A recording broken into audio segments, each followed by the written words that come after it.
एक,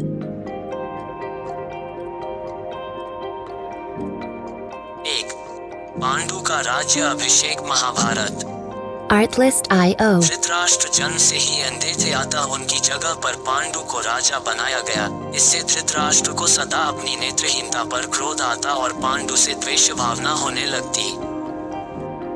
पांडु ने संपूर्ण भारतवर्ष को जीतकर कुरु राज्य की सीमाओं का यवनों के देश तक विस्तार कर दिया। Music licensing एक बार राजा reimagined. पांडु अपनी दोनों पत्नियों कुंती तथा माद्री के साथ आखेट के लिए वन में गए।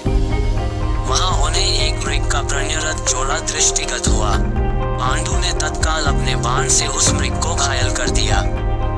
मरते हुए मृगरूपधारी निर्दोष ऋषि ने पांडु को शाप दिया, राजन तुम्हारे समान क्रूर पुरुष इस संसार में कोई भी नहीं होगा।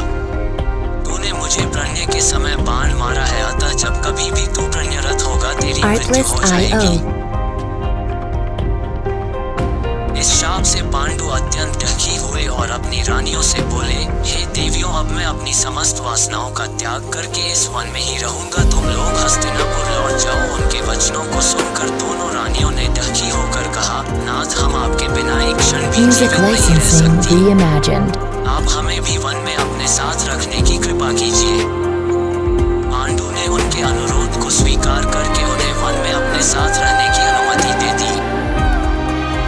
इसी दौरान राजा पांडु ने अमावस्या के दिन ऋषि मुनियों को ब्रह्मा जी के दर्शनों के लिए जाते हुए देखा। उन्होंने उन ऋषि मुनियों से स्वयं को साथ ले जाने का आग्रह किया। उनके इस आग्रह पर ऋषि मुनियों ने कहा, Artlist.io राजन, कोई भी निसंतान पुरुष ब्रह्मलोक जाने का अधिकारी नहीं हो सकता, अतः हम आपको अपने साथ ले जाने में असमर्थ हैं।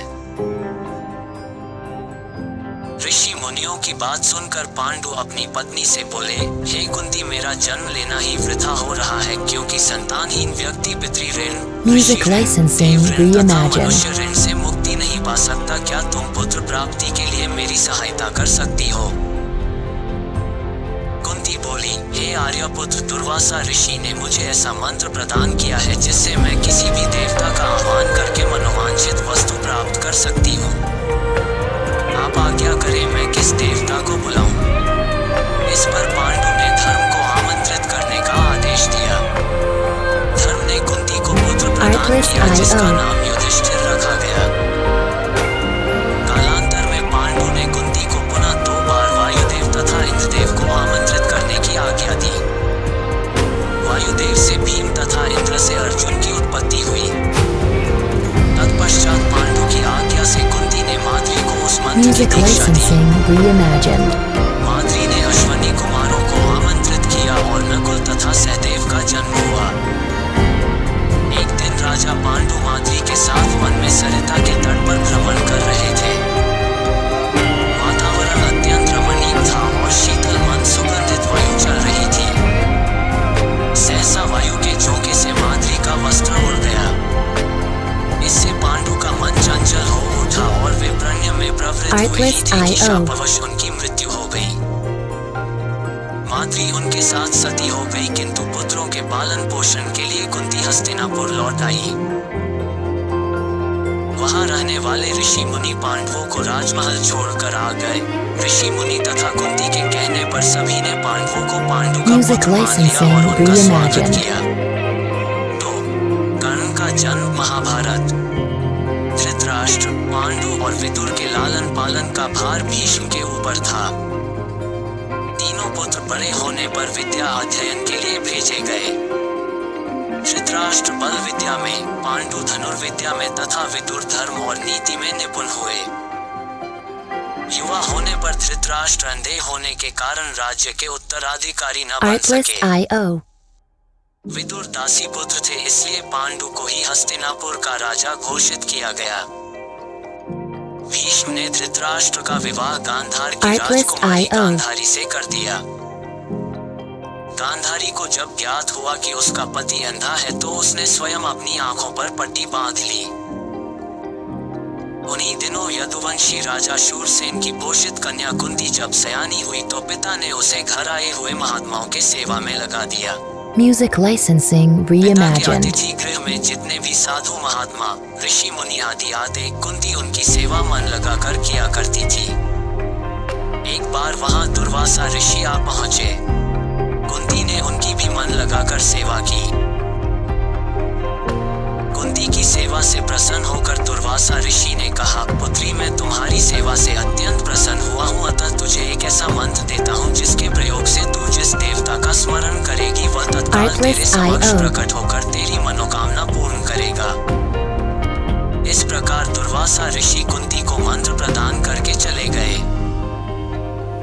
एक दिन कुंती ने उस मंत्र की सत्यता की जांच करने के लिए एकांत स्थान पर बैठकर उस मंत्र का जाप करते हुए सूर्यदेव का स्मरण किया। Music licensing उसी क्षण सूर्यदेव reimagined. वहां प्रकट होकर बोले, देवी मुझे बताओ कि तुम मुझसे किस वस्तु की अभिलाषा करती हो, मैं तुम्हारी अभिलाषा अवश्य पूर्ण करूंगा। इस पर कुंती ने कहा, हे देव मुझे आपसे किसी भी प्रकार की अभिलाषा नहीं है, मैंने तो केवल मंत्र की सत्यता परखने के लिए ही उसका जाप किया है। कुंती के इन वचनों को सुनकर सूर्यदेव बोले, हे कुंती मेरा आना व्यर्थ नहीं जा सकता। Artlist.io. मैं तुम्हें एक अत्यंत पराक्रमी तथा दानशील पुत्र प्रदान करता हूँ। इतना कहकर सूर्यदेव अंतर्ध्यान हो गए। कुंती ने लज्जावश यह बात किसी से नहीं कह सकी। समय आने पर उसके गर्भ से कवच कुंडल धारण किए हुए एक पुत्र उत्पन्न Music हुआ। licensing reimagined. कुंती ने उसे एक मंजूषा में रखकर रात्रि बेला में गंगा में बहा दिया। वह बालक बहता हुआ उस स्थान पर पहुंचा जहां पर धृतराष्ट्र का सारथी अधीर्त अपने अश्व को गंगा नदी में जल पिला रहा था। उसकी दृष्टि कवच कुंडलधारी शिशु पर पड़ी। अधीर्त निसंतान था, इसलिए उसने बालक को अपने छाती से लगा लिया और घर ले जाकर उसे अपने पुत्र के जैसा पालने लगा। उस बालक के Artlist.io. कान अति सुंदर थे, इसलिए उसका नाम कर्ण रखा गया।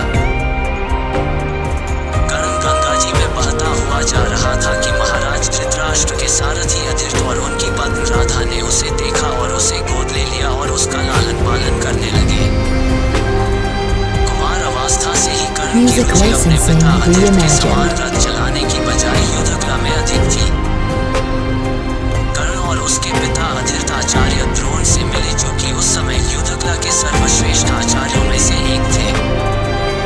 द्रोणाचार्य उस समय गुरु राजकुमारों को शिक्षा दिया करते थे।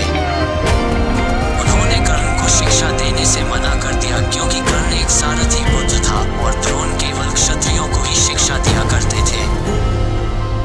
द्रोणाचार्य की Artlist.io. असम्मति के उपरांत कर्ण ने परशुराम से संपर्क किया, जो कि केवल ब्राह्मणों को ही शिक्षा दिया करते थे। कर्ण ने स्वयं को ब्राह्मण बताकर परशुराम से शिक्षा का आग्रह किया। परशुराम ने कर्ण का आग्रह स्वीकार किया और कर्ण को अपने समान ही युद्धकला और Music धनुर्विद्या में licensing निष्णात किया। reimagined. कर्ण को उसके गुरु परशुराम और पृथ्वी माता से श्राप मिला था। कर्ण की शिक्षा अपने अंतिम चरण पर थी। एक दोपहर की बात है, गुरु परशुराम कर्ण की जंघा पर सिर रखकर विश्राम कर रहे थे। कुछ देर बाद कहीं से एक बिच्छू आया और उसकी दूसरी जंघा पर काटकर घाव बनाने लगा।